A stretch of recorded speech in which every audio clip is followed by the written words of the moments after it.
Halo, selamat pagi. Perkenalkan, nama saya Fazal Kurniawan. Di sini saya sebagai kelompok 2 akan menjelaskan materi tentang bahasa Indonesia yang baik dan benar.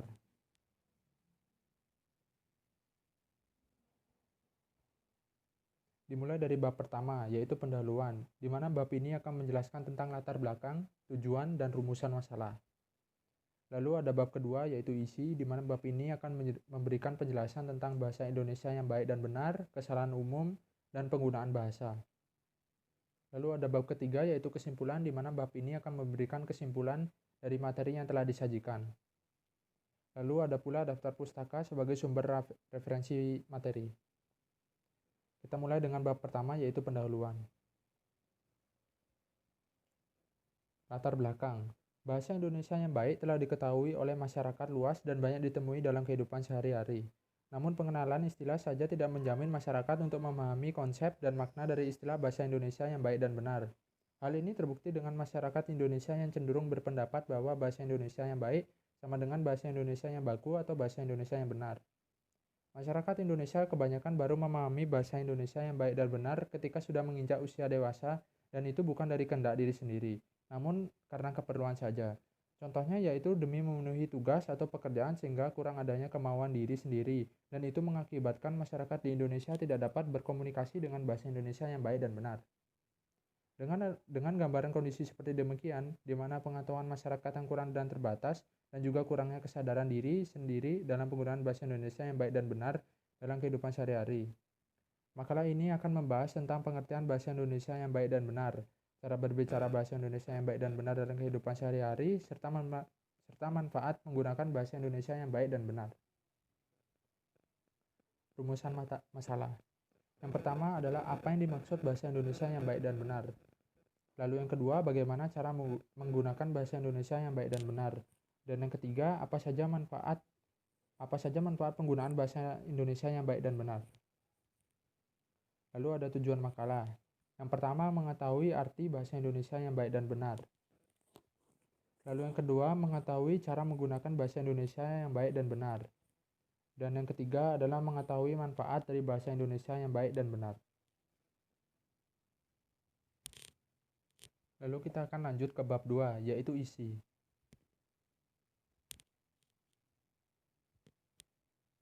Bahasa Indonesia yang baik dan benar. Bahasa yang baik adalah bahasa yang sesuai dengan situasi. Sebagai alat komunikasi, bahasa harus dapat efektif dalam menyampaikan maksud kepada lawan bicara. Karenanya, laras bahasa yang digunakan pun harus sesuai. Berbahasa Indonesia yang baik dan benar harus sesuai konteks, yaitu pembicaraan dan penulisan. Bahasa yang benar adalah bahasa yang sesuai dengan kaidah bahasa yang baku, baik untuk kaidah bahasa baku tertulis maupun bahasa baku lisan. Oleh karena bahasa Indonesia baru memiliki kaidah bahasa yang baik dan benar, pada tataran kaidah tata bahasa, pedoman, pembentukan istilah, dan pedoman ejaan bahasa Indonesia yang disempurnakan. Hal ini tentu berjumlah cukup untuk membentuk kepribadian bangsa yang berbudaya, beradab, dan bermartabat. Berbahasa Indonesia dengan santun menjadi dambaan setiap orang agar seseorang mampu menjaga bakat, martabat, jati diri, dan menghormati orang lain sehingga menjadi bangsa yang berbudaya dan beradab. Lalu ada pula ciri-ciri ragam bahasa baku. Yang pertama, penggunaan kaidah tata bahasa normatif, misalnya dengan penerapan pola kalimat baku. Contohnya, acara ini sedang kami ikuti dan bukan acara itu yang kami sedang ikuti. Lalu kedua, penggunaan kata-kata baku. Contohnya, cantik sekali dan bukan cantik banget, uang dan bukan duit, tidak mudah dan bukan gampang. Penggunaan ejaan resmi dalam ragam tulis. Ejaan yang kini sedang berlaku di dalam bahasa Indonesia adalah Pedoman Umum Ejaan Bahasa Indonesia atau yang disingkat PUEB. Bahasa baku harus mengikuti aturan ini. Lalu yang terakhir ada penggunaan kalimat secara efektif. Di luar pendapat umum yang mengatakan bahasa Indonesia itu bertele-tele, bahasa baku seharusnya menggunakan komunikasi efektif. Pesan penulis harus dapat diterima pembawa sesuai dengan aslinya. Sekian yang bisa saya sampaikan. Selanjutnya akan disampaikan oleh teman saya. Selamat pagi, perkenalkan nama saya Inyoman Yuryawan. Di sini saya akan menjelaskan kesalahan-kesalahan umum dalam bahasa Indonesia. Yang pertama, kesalahan berbahasa. Pembelajaran bahasa pada dasarnya adalah proses mempelajari bahasa. Dalam mempelajari bahasa tentu tidak luput dari kesalahan. Cordar menyatakan bahwa semua orang yang belajar bahasa pasti tidak luput dari kesalahan. Ingatlah kesalahan ini sebagai sumber inspirasi untuk menjadi benar.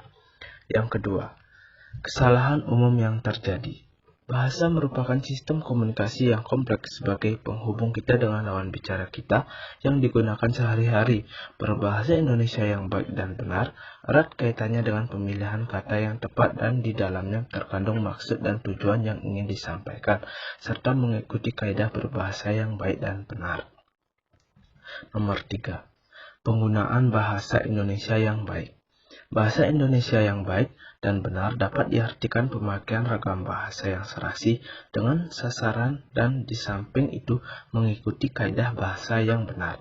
Ungkapan bahasa Indonesia yang baik dan benar mengacu ke ragam bahasa yang sekaligus memenuhi persyaratan kebaikan dan kebenaran. Bahasa yang diungkapkan harus baku. Sekian presentasi dari saya. Halo, selamat pagi. Perkenalkan, nama saya Ibu Tuhan Wira Pratama dari kelompok 2. Di sini saya akan mempresentasikan penggunaan bahasa Indonesia yang baik dan benar. Pemakaian kata dan kalimat. Kata yang dipakai dalam bahasa Indonesia adalah kata yang tepat dan serasi serta baku. Kata yang tepat dan serasi merupakan kata yang sesuai dengan gagasan atau maksud penutur atau sesuai dengan arti sesungguhnya dan sesuai dengan situasi pembicaraan. Kata yang baku merupakan kata yang sesuai dengan ejaan, yaitu EYD. Kalimat yang dipakai dalam bahasa Indonesia adalah kalimat efektif. Kalimat efektif harus mudah dipahami orang lain, memenuhi unsur penting kalimat, menggunakan kata yang tepat dan serasi, gramatikal atau menggunakan struktur yang benar, rasional atau menggunakan gagasan yang dapat dicerna oleh akal, efisien atau menggunakan unsur yang tidak berlebihan, dan terakhir tidak ambigu. Pemakaian paragraf dalam bahasa Indonesia. Paragraf yang dipakai dalam bahasa Indonesia adalah paragraf yang baik. Paragraf ini harus mempunyai satu pikiran utama, mempunyai koherensi yang baik atau hubungan antar unsurnya erat, dan menggunakan kalimat yang efektif.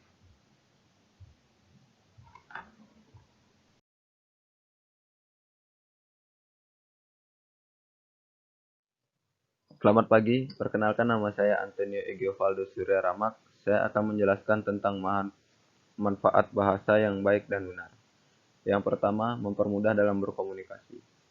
Komunikasi merupakan akibat yang lebih jauh dari ekspresi diri. Komunikasi tidak akan sempurna bila ekspresi diri kita tidak diterima atau dipahami oleh orang lain. Dengan komunikasi pula, kita mempelajari dan mewarisi semua yang pernah dicapai oleh nenek moyang kita, serta apa yang dicapai oleh orang-orang yang sezaman dengan kita. Pada saat kita menggunakan bahasa sebagai alat komunikasi, kita sudah memiliki tujuan tertentu. Kita ingin dipahami oleh orang lain, kita ingin menyampaikan gagasan yang dapat diterima oleh orang lain. Kita ingin membuat orang lain yakin terhadap pandangan kita. Kita ingin mempengaruhi orang lain.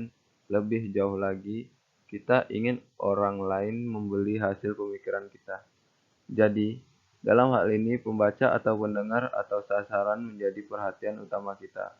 Kita menggunakan bahasa dengan memperhatikan kepentingan dan kebutuhan sasaran kita. Pada saat menggunakan bahasa untuk berkomunikasi, antara lain kita juga mempertimbangkan apakah bahasa yang kita gunakan mudah dipahami orang lain atau tidak.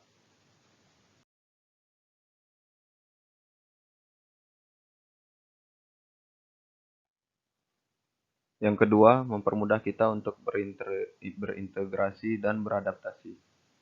Bahasa di samping sebagai salah satu unsur kebudayaan, memungkinkan pula manusia memanfaatkan pengalaman-pengalaman mereka, mempelajari dan mengambil bagian dalam pengalaman-pengalaman itu, serta belajar berkenalan dengan orang-orang lain.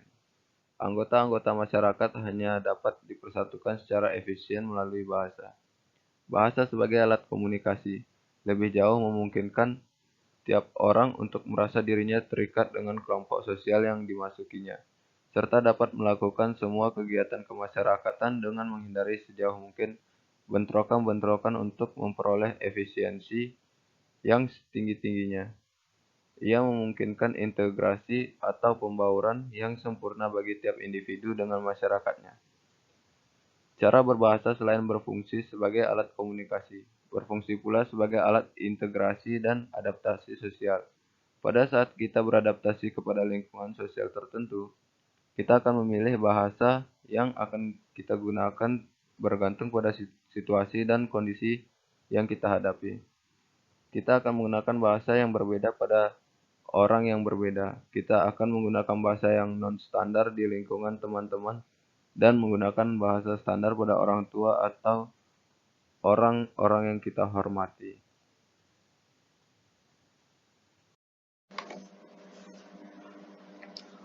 Baik, selamat pagi. Perkenalkan, nama saya Egede Aditya Arya Bramasta. Di sini saya akan menjelaskan tentang kesimpulan yang sudah didapatkan dari penjelasan teman saya sebelumnya. Di sini kita dapatkan kesimpulan yaitu 3. Yang pertama, dari uraian di atas dapat disimpulkan bahwa bahasa Indonesia yang baik yaitu bahasa Indonesia yang penggunaannya sesuai dengan situasi dan kondisi dengan memperhatikan ragam bahasa yang serasi dengan sasarannya. Yaitu yang kedua, dari uraian di atas dapat disimpulkan bahwa cara menggunakan bahasa Indonesia yang baik dan benar dalam kehidupan sehari-hari yaitu dengan menggunakan bahasa yang baku dengan kaidah ejaan atau ejaan pedoman umum ejaan bahasa Indonesia PUEBI. Dan yang ketiga, dari uraian di atas dapat disimpulkan bahwa manfaat yang kita dapatkan dan penggunaan bahasa Indonesia yang baik dan benar yaitu mempermudah kita berkomunikasi dan beradaptasi di lingkungan masyarakat. Baik, yaitu selanjutnya ada saran. Berdasarkan kesimpulan di atas, kita harus menggunakan bahasa Indonesia yang baik dan benar dengan cara menggunakan bahasa yang baku dengan kaidah ejaan yang benar atau yang sesuai dengan ejaan bahasa Indonesia yang sedang berlaku semua itu agar kita dapat berkomunikasi dan beradaptasi di lingkungan masyarakat.